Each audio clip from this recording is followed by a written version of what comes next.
بسم الله الرحمن الرحيم. لاستعادة كلمة المرور في حساب أبشر، أول شي بنفتح تطبيق أبشر أو بنخش على الموقع الإلكتروني تبع أبشر. بعدها بنروح لخيار تسجيل الدخول ونضغط على نسيت كلمة المرور.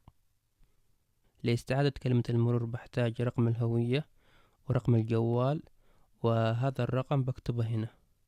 بعد ما تعبيها بتضغط على التالي. طبعا رقم الجوال يكون بدون صفر، ويكون رقم الجوال هذا الخاص فيك في أبشر.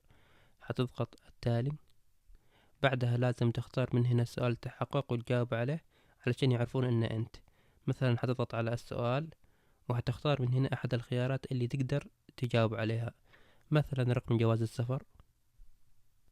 هتكتبه هنا وتضغط التالي.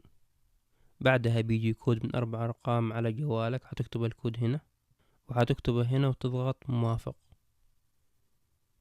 بعدها بيدخلك لهذه الصفحة. هنا بيطلع لك اسم المستخدم، وهنا تكتب كلمة المرور الجديدة وتعيدها هنا. بعدها تضغط على موافق. كذا يكون حدث كلمة المرور بنجاح. هذا كان الفيديو بكل اختصار. إذا عجبك هذا الفيديو لا تنسى اللايك والاشتراك.